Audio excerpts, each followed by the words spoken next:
वचनको विषय रहेको छ समयको दशांश। तपाईले लेख्न पनि सक्नुहुन्छ समयको दशांश। अस्तिको हप्ता मैले तपाईहरुको बीचमा समय चाहिँ के हो, समयको जन्म कहिले भयो, किन समय शक्तिशाली छ, किन समय बलवान छ, अनि परमेश्वरले कसरी मानिसलाई चाहिँ समयभित्र राख्नु भएको छ भनेर तपाईहरुको विषयमा तपाईहरुको बीचमा मैले बोल्दै थिएँ। अनि आजको दिन चाहिँ म तपाईहरुको बीचमा समयको दशांशको विषयमा म बोल्न गइरहेको छु।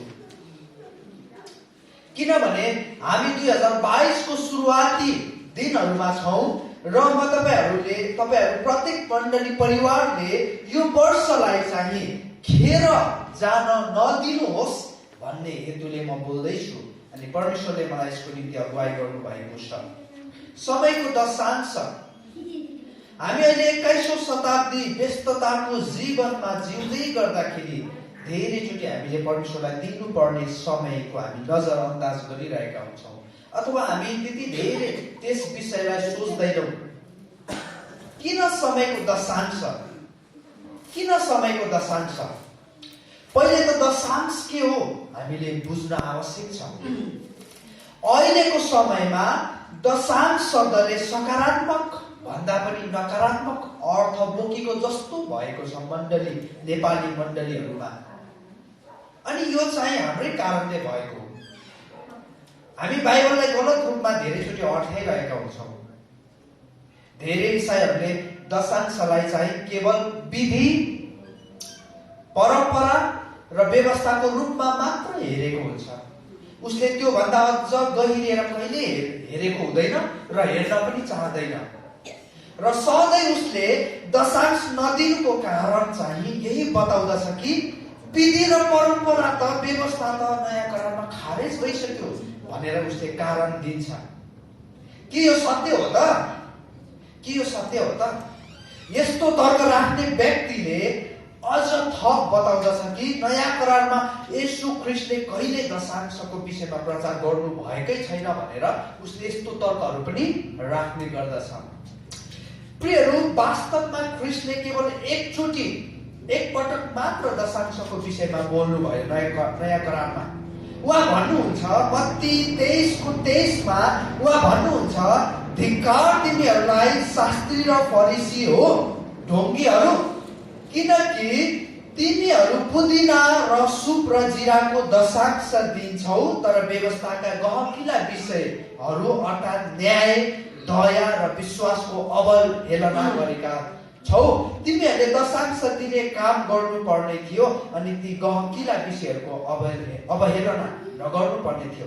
यहाँ प्रियहरू, मण्डली परिवार, यहाँ ख्रीष्टले दशांश दिनु पर्दैन भन्न खोज्नु भएको होइन, तर जसरी हामी मण्डलीमा हाम्रो कमाई र अन्नको दशांशलाई महत्त्व र प्राथमिकतामा राख्छौँ, त्यसरी नै मण्डलीमा हामीले प्रेम, आदर, दया, न्याय, निष्पक्षपात जस्ता गहकिला विषयहरूलाई प्राथमिकतामा राख्नु पर्छ भनेर चाहिँ ख्रीष्टले बताउनु भएको हो। येशू ख्रीष्टले अझ थप उहाँले के भन्नुभयो भने मत्ती 22:21 मा, यसकारण जे कैसरका हुन् कैसरलाई देऊ र जे परमेश्वरका हुन् ती परमेश्वरलाई देऊ। अब मलाई भन्नुहोस् प्रियहरू, तपाईको कमाईको कति भाग परमेश्वरको हो? तपाईहरुले भन्नुहोस् त मलाई, तपाईको कमाईको कति भाग परमेश्वरको हो? कति भाग? सबै भाग। आमेन। त्यसो भए तपाईको समयको कति भाग परमेश्वरको हो? कति हो? कति भाग परमेश्वरको हो? तपाईको समयको कति भाग परमेश्वरको हो? हप्तामा एकचोटि भन्दै हुन्छ। कति हो? कति हो?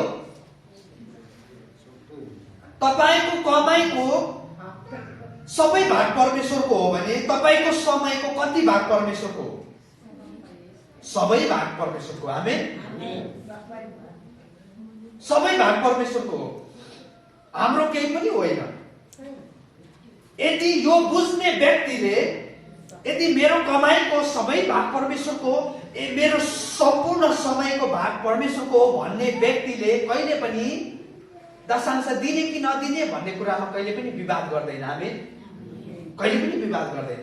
यसका आज मण्डलीमा चाहिँ के कुरामा विवाद भइरहेको छ भने दिने कि नदिने, दिने कि नदिने, किन दिने, के कारणले दिने, किन दिने, कसले दिने, यो कुरामा वाद विवाद भइरहेको छ। यदि एउटा इसाई जसले चाहिँ मेरो सबै कुरा चाहिँ परमेश्वरको हो भनेर बुझेको छ भने उसलाई दशांश दिन कहिले पनि गाह्रो हुँदैन। आमेन। अनि अनुग्रह विजय मण्डली चाहिँ त्यो मण्डली हुनुपर्छ। प्रिय, त्यो मण्डली हुनुपर्छ। दशांश त्यसो भए के हो त? दशांश के हो त? दशांश चाहिँ विधि, रीति, व्यवस्था, परम्परा भन्दा पनि अझ गहिरो छ। यो कुरा हामीले बुझ्नुपर्छ। जब हामी दशांशलाई नियमको रूपमा लिन्छौँ नि, नियमको रूपमा लिन्छौँ, व्यवस्थाको रूपमा लिन्छौँ नि, त्यसपछि हामीलाई मन पर्दैन। किनभने हामीलाई नियम मन पर्दैन, व्यवस्था मन पर्दैन, विधि मन पर्दैन, रीति मन पर्दैन, परम्परा मन पर्दैन हामीलाई। अनि दशांशलाई पनि त्यही दृष्टिकोणले हेरिरहेको कारण हामीलाई दशांश मन पर्दैन। जब दशांश भन्ने शब्द हामी सुन्छौँ नि त्यसपछि हाम्रो मुख खुम्चिन्छ, हाम्रो मुखमा हाँसो हुँदैन, मुस्कान हुँदैन, हाम्रो हृदयमा खुसी हुँदैन। किनभने दशांशलाई हामी के को रूपमा हेरिरहेका हुन्छौँ?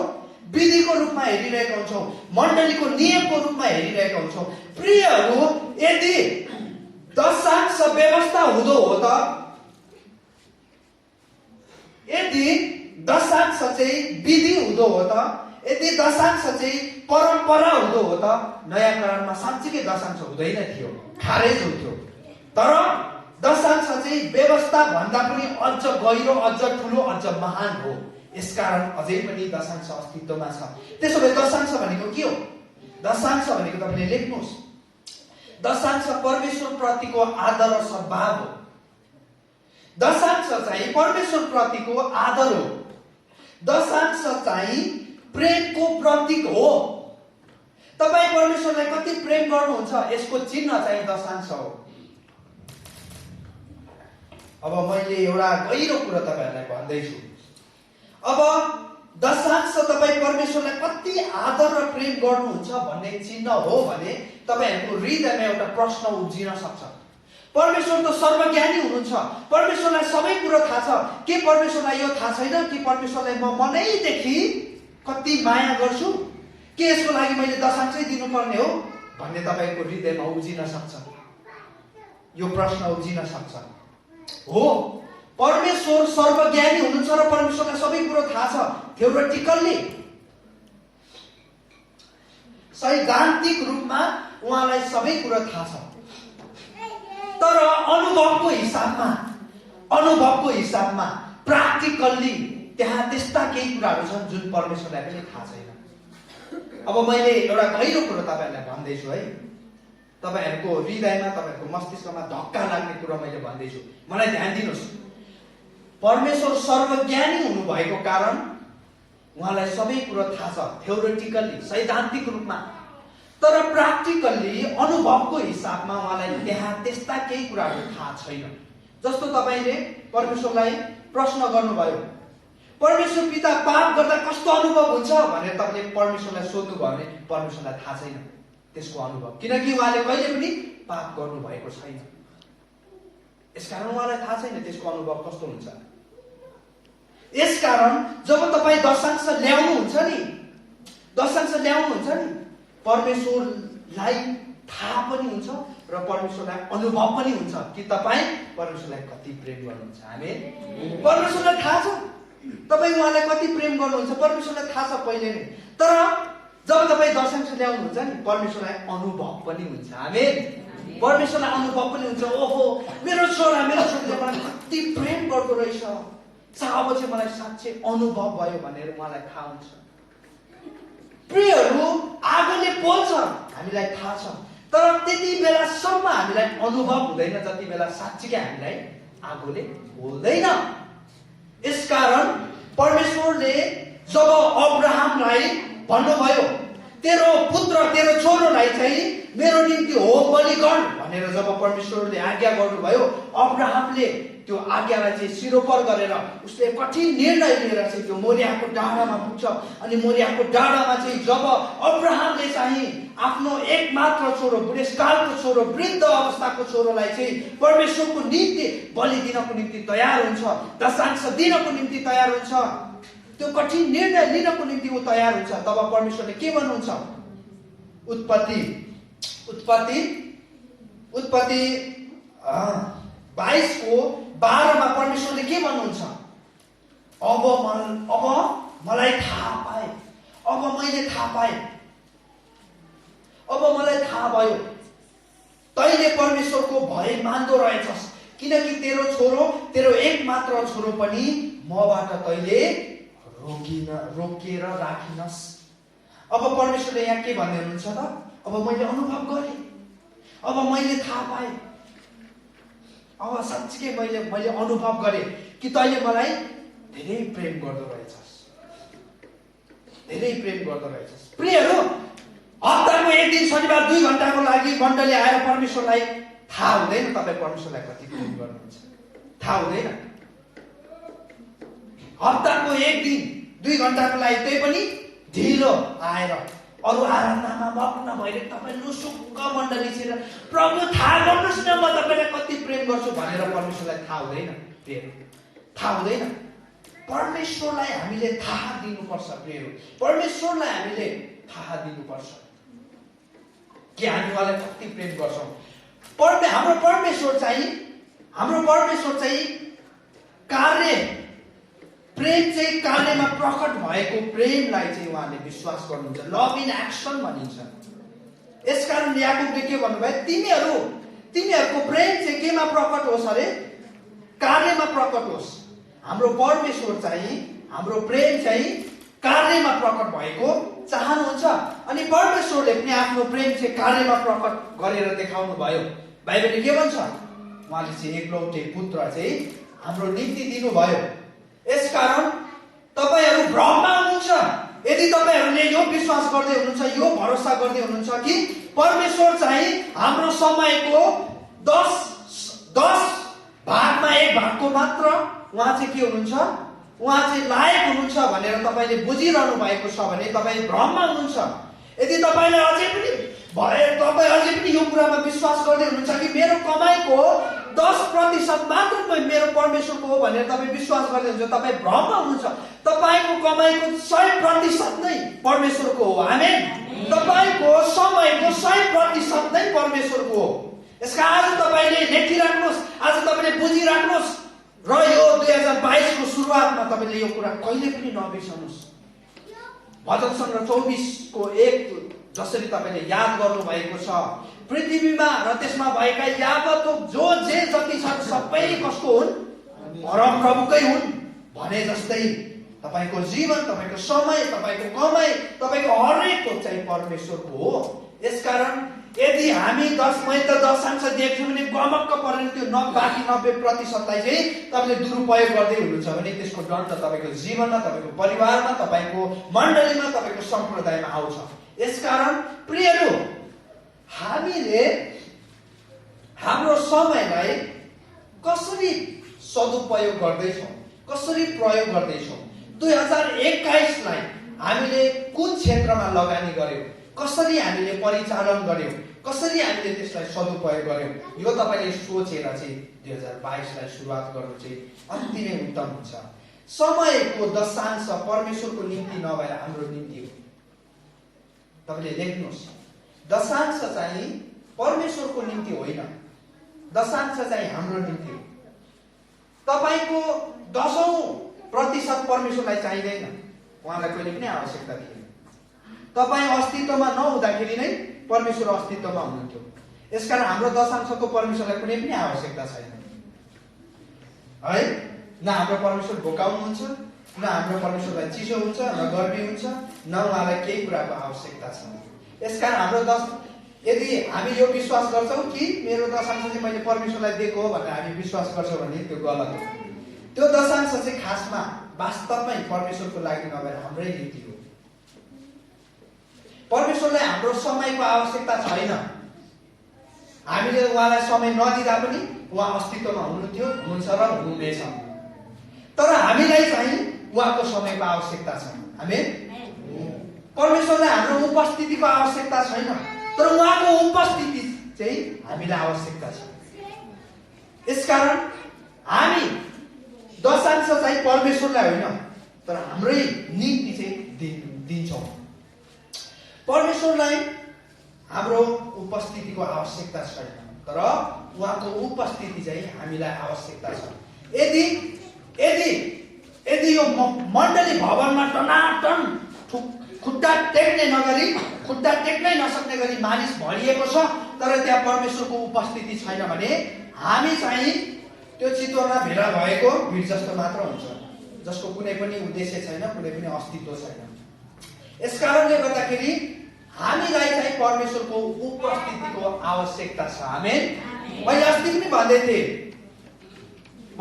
भन्दै थिएँ परमेश्वरलाई हामी आवश्यकता भएको कारण उहाँले यो भन्नु भएको होइन, तिमीहरू चाहिँ ममा रह, तर हामीलाई चाहिँ उहाँ आवश्यकता परेको कारणले गर्दाखेरि, हामी चाहिँ उहाँ बिना बाँच्न नसक्ने भएको कारणले गर्दाखेरि, जसरी माछा चाहिँ पानी बिना बाँच्न सक्दैन, जसरी रुखको अस्तित्व चाहिँ जमिन बिना हुन सक्दैन, मानिसको अस्तित्व चाहिँ परमेश्वर बिना हुन सक्दैन। हाम्रो आत्मा चाहिँ त्यति बेला मर्दै जान्छ जति बेला हामी परमेश्वरको उपस्थितिबाट निस्कन्छौँ। यसकारण परमेश्वरले आदमलाई के भन्नुभयो, जुन दिन तैँले यो फल खानेछस् त्यो दिन त मर्नेछस्, किनभने तैँले मेरो उपस्थिति पाउने छैनस्, त चाहिँ अदनको बगैँचाबाट निस्कनेछस्, अदनको बगैँचाभन्दा बाहिर मेरो उपस्थिति छैन, यसकारण त मर्नेछस्। आदमलाई चाहिँ त्यो परमेश्वरले भन्न खोज्नु भएको। जब हामी परमेश्वरको उपस्थितिबाट बाहिर निस्कन्छौँ, हाम्रो आत्मा बिस्तारै मर्दै जान्छ, जुन हामीलाई थाहा हुँदैन। बाइबलले बताउँदछ कि जब मूसा त्यस पालभित्र पस्थे, जब मूसाले परमेश्वरलाई समय दिन्थे, तब बादलको खामो ओर्लेर पालको ढोकामा खडा रहन्थ्यो। तब परमप्रभु मूसासित कुरा गर्नुहुन्थ्यो। जब मूसाले परमेश्वरलाई समयको दशांश दिन्थे, जब मूसाले आफ्नो व्यस्तताबाट समय निकालेर परमेश्वरलाई समय दिन्थे, तब त्यहाँ के हुन्थ्यो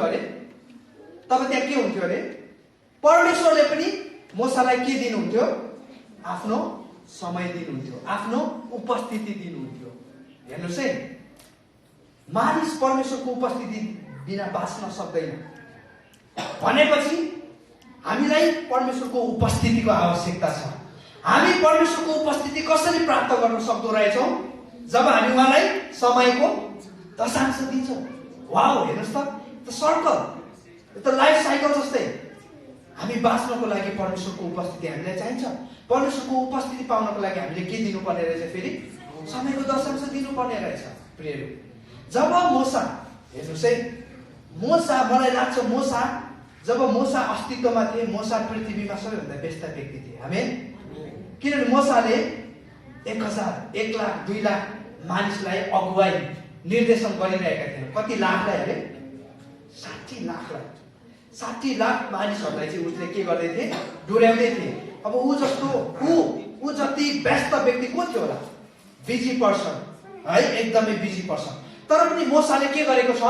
आफ्नो व्यस्तताबाट समय निकालेर परमेश्वरलाई चाहिँ समय दिएको छ। ऊ भेट हुने पाल चाहिँ जहिले पनि इजरायलीहरूको छाउनी, इजरायलीहरूको पालभन्दा जहिले पनि धेरै टाढा हुने गर्थ्यो। जहिले पनि धेरै टाढा।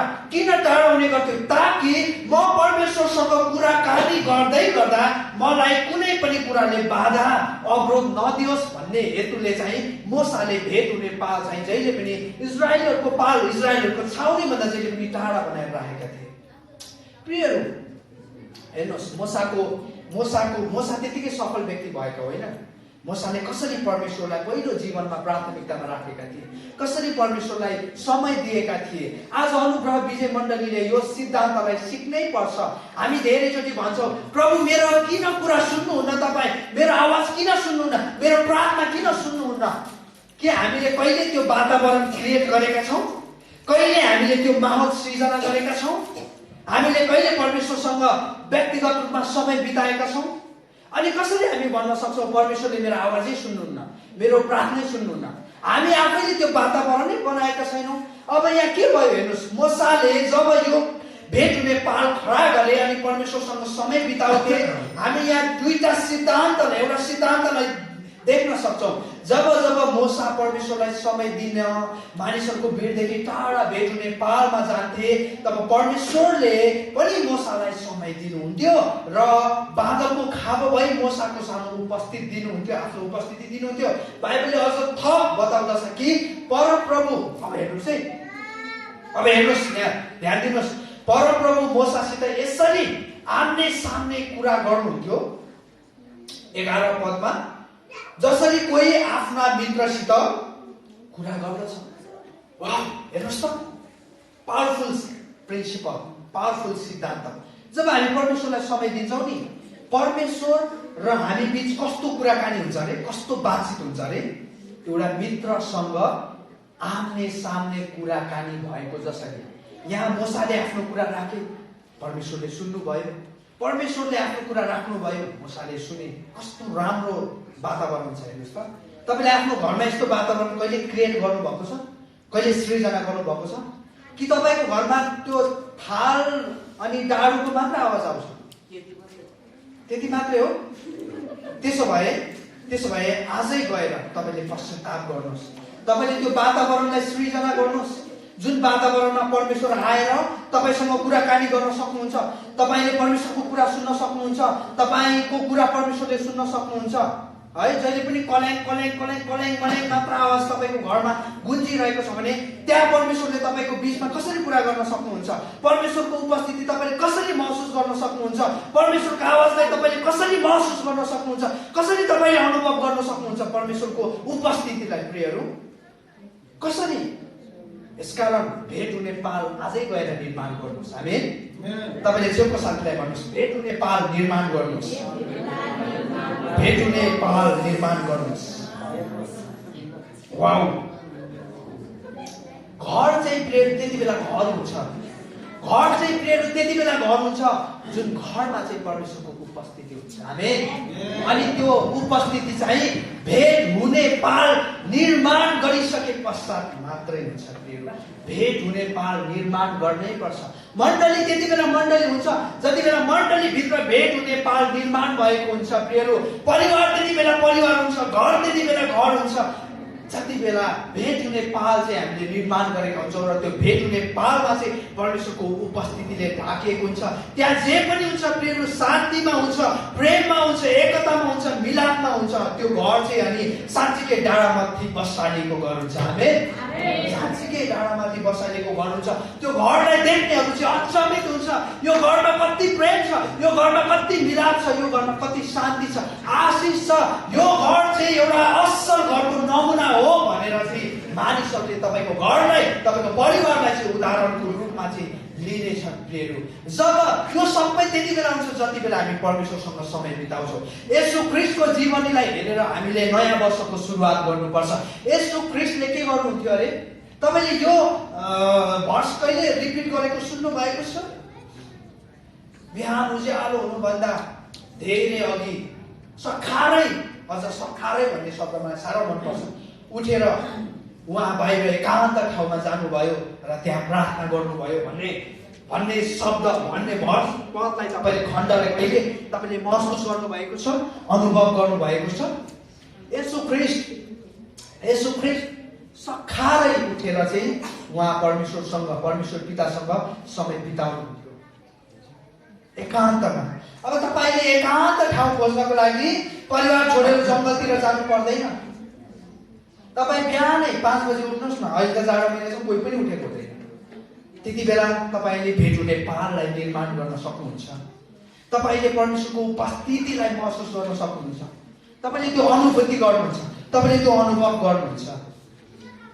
बिहान जब परमेश्वरसँग तपाईँले समय बिताउनुहुन्छ अनि त्यो समय चाहिँ साँच्चीकै पावरफुल हुन्छ प्रियहरू, साँच्चीकै पावरफुल हुन्छ।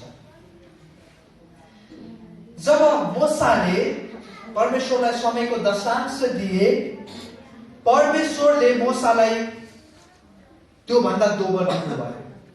उहाँले आफ्नो उपस्थिति दिनुभयो अनि उहाँ मोसासँग यसरी कुरा गर्नुहुन्थ्यो, जसरी एउटा मित्र चाहिँ अर्को मित्रसँग चाहिँ आम्ने सामने खुलेर कुरा गर्दछ। यहाँ हामी परमेश्वरलाई समय दिनुको नतिजा र परमेश्वरको एउटा अचम्मको स्वभावलाई देख्न सक्छौँ। परमेश्वर कसैको ऋणी हुनुहुन्न, परमेश्वर कसैको ऋणी हुनुहुन्न र उहाँलाई कसैको ऋणी हुन पनि मन पर्दैन। यसकारण हामी उहाँलाई जे दिन्छौँ नि त्यसको दोब्बर हामीले प्राप्त गर्छौँ। जब हामी परमेश्वरलाई भनेर दशांश ल्याउँछौँ नि त्यसको दोब्बर हामीले पाइरहेका हुन्छौँ। यो चाहिँ परमेश्वरको एउटा अचम्मको गुण हो। एकजना परमेश्वरका दासले यसरी भन्नुहुन्छ, जुन जुन साबेल, त्यो बालुवाचार्य साबेल, जुन साबेलमा हामी परमेश्वरलाई दिन्छौँ त्यही साबेलमा परमेश्वरले हामीलाई फर्काउनुहुन्छ। फरक चाहिँ यति हुन्छ कि परमेश्वरको साबेल चाहिँ हाम्रो भन्दा धेरै ठुलो हुन्छ। यसकारण प्रियहरू, परमेश्वरलाई दिने कुरा, परमेश्वर कहाँ ल्याउने कुरामा हामी कहिले पनि कन्जुसियाई गर्नु हुँदैन, कहिले पनि हामीले वाद विवाद गर्नु हुँदैन। तपाईँले दशांश ल्याउँदै हुनुहुन्छ भने तपाईँले दशांश चाहिँ पास्टरलाई होइन। अब कति अहिलेको मैले अस्ति पनि सुन्दै थिएँ, नेपालमा चाहिँ एउटा गलत प्रथा, एउटा गलत परम्परा चाहिँ सुरुवात भएको छ मण्डलीहरूमा चाहिँ। मण्डलीका विश्वासीहरूले दशांश चाहिँ अगमवक्तालाई, झङ्गाइकर्तालाई, विभिन्न विभिन्न मिराकल गर्ने व्यक्तिहरूलाई पठाइरहेको हुन्छ। त्यो गलत हो है। फेरि तपाईँले दशांश चाहिँ स्थानीय मण्डली जहाँ तपाईँ सेवा गर्नुहुन्छ, जहाँ तपाईँले आत्मिकी भोजन लिइरहनु भएको छ, जहाँ तपाईँले परमेश्वरसँग चाहिँ सङ्गति गर्ने एउटा वातावरण माहौल पाइरहनु भएको छ, त्यहाँ ल्याउने हो। अनि तपाईँको दशांशको अधिकार चाहिँ परमेश्वर र तपाईँको स्थानीय मण्डलीसँग मात्र छ, अरूसँग होइन। यसकारण मलाई त कस्तो मेरो मनै छुयो यो वक्ताले बोल्नु भएको वचनले त भनेर त्यता दशांश पठाउने होइन। अगमबाणी ओहो 2022 को लागि कस्तो राम्रो अगमबाणी मेरो जीवनमा मिल्ने भनेर त्यतातिर पनि होइन। ओहो चङ्गाई गर्ने चङ्गाइकर्ताहरूलाई त्यतातिर पनि होइन। यसकारण तपाईँको दशांशको अधिकार चाहिँ परमेश्वरसँग मात्र हुन्छ र दोस्रो चाहिँ मण्डलीसँग हुन्छ। र मण्डलीलाई एउटा जिम्मेवारी चाहिँ के छ भने त्यो दशांशलाई चाहिँ परमेश्वरको इच्छा अनुसार, परमेश्वरको उद्देश्य अनुसार त्यसलाई सदुपयोग गर्ने जिम्मेवारी चाहिँ फेरि मण्डलीको हो। अनि मण्डलीले त्यो कुरालाई पनि ध्यान दिनुपर्छ। आजको वचन म अन्तिममा आइसकेको छु किनभने समय पनि ठ्याक्कै सकिएको छ। आज तपाईँहरूले बुझ्नुपर्ने कुरा चाहिँ जब हामी परमेश्वरलाई पहिलो प्राथमिकतामा राख्छौँ, परमेश्वरले हामीलाई उहाँको प्राथमिकतामा राख्नुहुन्छ। आमेन। यसकारण 2022 मा सावधान, सतर्क होइन। यो 2022 मा तपाईँले परमेश्वरलाई दिनुपर्ने समय, दिनुपर्ने दशांश, दिनुपर्ने आदर, दिनुपर्ने सद्भावका कुराहरू चाहिँ परमेश्वरलाई नै दिनुहोस्, परमेश्वरलाई नै दिनुहोस्। र हामी मेरो कमाइको दशांश मैले दिइसकेको छु भनेर घमक्क परेर हामीले हाम्रो समयलाई दुरुपयोग गर्न मिल्दैन। जब हामी मण्डली आउँछौँ परमेश्वर भन्दा अघि चाहिँ हामी आइपुगेको हुनुपर्छ। हामी परमेश्वर चाहिँ यहाँ 8 बजे आएर 2 घण्टा कुर्नु पर्यो भने के मजा भयो। त्यसकारण प्रिय 2022 मा परिवर्तन गर्नुपर्ने कुराहरू, सुधार्नु पर्ने कुराहरू चाहिँ हामीले सुधार्नै पर्छ। होला हाम्रो पक्षबाट हामीले सुधार्नु पर्ने विभिन्न त्यहाँ कमी कमजोरीहरू होला, तर एउटा विश्वासीको हैसियतले, एउटा विश्वासी भइसकेको, एउटा जिम्मेवार भइसकेको, एउटा इसाई भइसकेको नाताले हामीले हाम्रो जीवनमा, हामीले हाम्रो व्यवहारहरूमा सुधार्नु पर्ने कुराहरू चाहिँ हामीले पनि सुधार्नै पर्छ। यसकारण यी सुधार्नु पर्ने कुराहरू मध्ये चाहिँ समयको ख्याल गर्नु, समयलाई हामीले सदुपयोग गर्नु, समयलाई हामीले प्राथमिकतामा राख्नुपर्ने, समयको उद्देश्य बुझ्नुपर्ने कुरा चाहिँ हामीले पहिलो कुरा ध्यान दिनुपर्छ। आउनुहोस् हामी यो समय प्रार्थना गरौँ, हामी परमेश्वरलाई भनौँ, प्रभु आजको दिन, आजको समय पनि तपाईँले मलाई, मेरो मण्डलीलाई, मेरो परिवारलाई अनुग्रहको रूपमा दिनुभएको छ। तपाईँले आफ्नो अमूल्य उपहार जुन उपहार चाहिँ हाम्रो पैसाले, हाम्रो मुद्राले, हाम्रो करेन्सीले, हाम्रो धन सम्पत्तिले हामी किन्न सक्दैनौँ, त्यो उपहार चाहिँ तपाईँले हामीलाई दिनुभएको छ। अनि यो नयाँ वर्ष सुरुवात गर्दै गर्दा आज यो नयाँ वर्ष 2022 को सुरुवाती हप्तामा प्रभु हामी एउटा प्रणय हामी गर्दछौँ, हामी एउटा कमिटमेन्ट गर्दछौँ तपाईँमा, हामी एउटा प्रतिज्ञा गर्दछौँ। तपाईँको उपहारलाई हामी खेर जान दिने छैनौँ। तपाईँले दिनुभएको अमूल्य अनुग्रहको उपहारलाई हामी दुरुपयोग गर्ने छैनौँ। तपाईँलाई प्रभु दिनुपर्ने समयको दशांश हो प्रभु, तपाईँसँग बिताउनु पर्ने समयहरू हामीले अबको दिनहरूमा हेरचेक्राइ गर्ने छैनौँ प्रभु। हामीले 2021 लाई भलै हामीले हाम्रो आफ्नो तरिकाले प्रभु, हाम्रो आफ्नो बुद्धि, हाम्रो आफ्नो ज्ञान अनुसार हामीले परिचालन गर्यौँ होला, धेरै गलत निर्णयहरू पनि लियौँ होला, हामीले धेरै ठोकरहरू खायौँ होला, हामीबाट धेरै गल्तीहरू भुलहरू भएको होला प्रभु, हामीलाई क्षमा गरिदिनुहोस्। तर 2022 प्रभु, हामी तपाईँको इच्छा अनुसार, तपाईँको उद्देश्य अनुसार प्रभु हामी सदुपयोग गर्नेछौँ। अनि यो 2022 मा प्रभु हामी प्रत्येकले हाम्रो मण्डलीमा, हाम्रो परिवारमा, हाम्रो घरमा मुसाले जस्तै भेट हुने पाल, तपाईँसँग भेट हुने पाल, ओ प्रभु तपाईँसँग कुराकानी गर्ने पाल, तपाईँसँग तपाईँको उपस्थितिलाई महसुस गर्ने, अनुभव गर्ने, तपाईँसँग आम्ने सामने हुने पाल चाहिँ हामीले निर्माण गर्न सकौँ। हाम्रो जीवनमा, हाम्रो परिवारमा, हाम्रो सम्प्रदायमा, हाम्रो मण्डलीमा त्यो कुरा हामी गर्न सकौँ प्रभु। हामीलाई यसको निम्ति तपाईँले बुद्धि दिनुहोस्, ज्ञान दिनुहोस् प्रभु। हामीलाई यसको निम्ति सतर्क बनाउनुहोस् तपाईँले प्रभु। तपाईँको यो सुन्दर वचनको निम्ति हामी तपाईँलाई धन्यवाद दिँदछौँ प्रभु। यसरी सुरुदेखि अन्तसम्म प्रभु तपाईँले हामीलाई सहायता गर्नुभयो। यो वचनको भागमा तपाईँ हामीसँग रहनुभयो प्रभु। यो वचनद्वारा हाम्रो बिचमा तपाईँ बोल्नुभयो, हामी तपाईँलाई धन्यवाद दिँदछौँ। अबको आशिषको प्रार्थना हामी जानेछौँ, त्यसमा पनि तपाईँ रहनुहोस्। रोगी बिरामीहरूको निम्ति हामी प्रार्थना गर्दछौँ। यो प्रभु हामी विशेष गरी प्रार्थना गर्दछौँ यो ओमिक्रोन भाइरसको निम्ति, जसरी अहिले नेपालमा पनि प्रभु यसले उग्र रूप लिँदैछ प्रभु। तपाईँको नाउँमा हामी सबै कुराहरूलाई रद्द गर्दछौँ, अन्धकारका शक्तिहरूलाई, अन्धकारका किल्लाहरूलाई प्रभु। अनि ती सम्पूर्ण प्रभु अन्धकारका योजनाहरूलाई हामी येशू ख्रीष्ट नासरतको नाउँमा हामी विफल भन्दछौँ, हामी घोषणा गर्दछौँ। तपाईँको संगति, तपाईँप्रतिको प्रेम, तपाईँप्रतिको आदर कुनै पनि कुराले रोक्न सक्दैन प्रभु। तपाईँले प्रभु मण्डलीहरूलाई यस्तै शक्तिहरूको विरुद्ध, यस्तै अन्धकारका शक्तिहरूको विरुद्ध तपाईँले स्थापना गर्नुभएको प्रभु। हामी यी सबै कुराहरू तपाईँको हातमा सुम्पर्दछौँ प्रभु। फेरि पनि सबै भागहरू अनि बाँकी भागहरू, बाँकी दिनहरू प्रभु तपाईँको हातमा सुम्पदै माग्दछौँ प्रभु येशू ख्रीष्टको नाउँमा, आमेन। हुन्छ, यहाँहरू सम्पूर्णलाई फेरि पनि जय मसीह। जो जतिले परमेश्वरको वचन सुन्नु भएको छ, तपाईँहरूको जीवनमा, परिवारमा प्रशस्त आशिष मिलेको होस्। हस्त यहाँहरू सम्पूर्णलाई फेरि पनि जय मसीह। अनि